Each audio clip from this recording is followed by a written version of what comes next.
In the summer of 1776, shortly after the Declaration of Independence had been signed, Americans had been stationed in New York, and Great Britain sent troops to Long Island to defeat the Americans once and for all. And while they were there, they routed George Washington's troop in the battle known as the Battle of Long Island.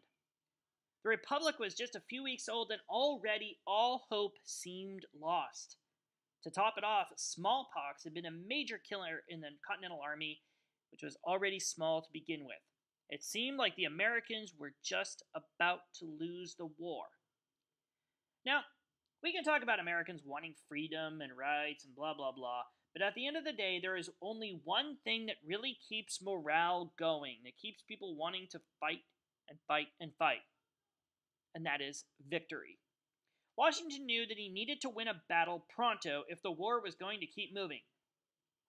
The British, who were stationed in New York, sent some troops to New Jersey, to Trenton and Princeton. Washington had the absolutely crazy idea of attacking Trenton in the middle of winter. Most wars back then had been fought during the spring and summer because, well, fighting when it's 0 degrees outside is kind of crazy. You ever seen a football game where a team suddenly fakes a punt and goes for it on 4th down and everyone is completely and totally surprised? That is exactly what Washington did. Before the battle, he read these rousing lines from The American Crisis, written by Thomas Paine. It included these words: "These are the times that try men's souls. The summer soldier and the sunshine patriot will, in this crisis, shrink from the service of his country. But he that stands by it now deserves the loves and thanks of man and woman." On Christmas evening, Washington took his troops across the icy Delaware River, overtook Trenton, and soon sent troops to Princeton to take that city as well. Boo-yah! Washington won the battle and kept morale high. Shortly thereafter, the British decided to focus a great number of their troops in upstate New York, near the city of Saratoga. John Burgoyne, the British general, however, didn't realize how quickly Americans could arrive to the area, and he soon found himself surrounded. Shortly thereafter, he surrendered, and the Battle of Saratoga led to the French joining the American side. So the Americans then had a key ally in this war. The war did continue for another 4 years, by which point the Americans still hadn't won, but, most importantly, they had survived. Washington knew that his goal was to keep his army intact, together, and finally, the British landed on a peninsula in Yorktown in 1781. The Continental Army was able to trap the British forces on the land, and the British could not go away to sea because the French Navy was out there and would shoot them if they tried to load their boats.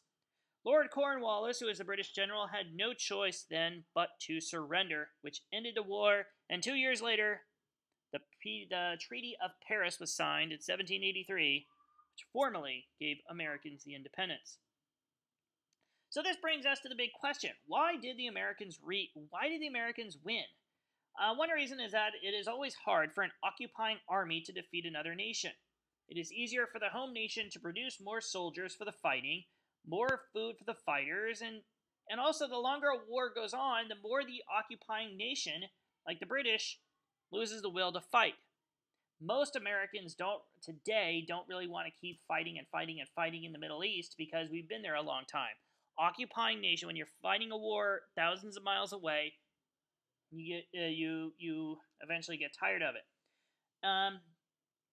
Another reason, the British failed to take advantage of Americans who wanted to stay loyal to Britain, and instead they kind of got the loyalists onto the Patriots' side during the war. But there is one other reason that gets overlooked, and that's the fact that sometimes one person can make a huge difference, and in this case, it is George Washington. Washington is known for being the first president, but we often overlook his brilliance on the field. He knew when to fight and win, and when to get out of there for a retreat. He kept his army together for 5 years, which was a no small feat by any means. He knew that time was his ally, that eventually the British would give up, and he held his army together long enough to win the war. Now, Revolutionaries often win wars thinking that the wars are going to be the hardest part. The nation, and what typically happens then, afterwards, is then they find out that the war was the easy part. Governing is the hard part. And how would the Americans govern themselves? What would they do? What kind of government would they have? How would they rule themselves without Britain's help anymore? And that is a story for another video. With that, I wish you a very good evening. I hope that all goes well. I shall see you tomorrow, unless it's the weekend, in which case I will see you Monday.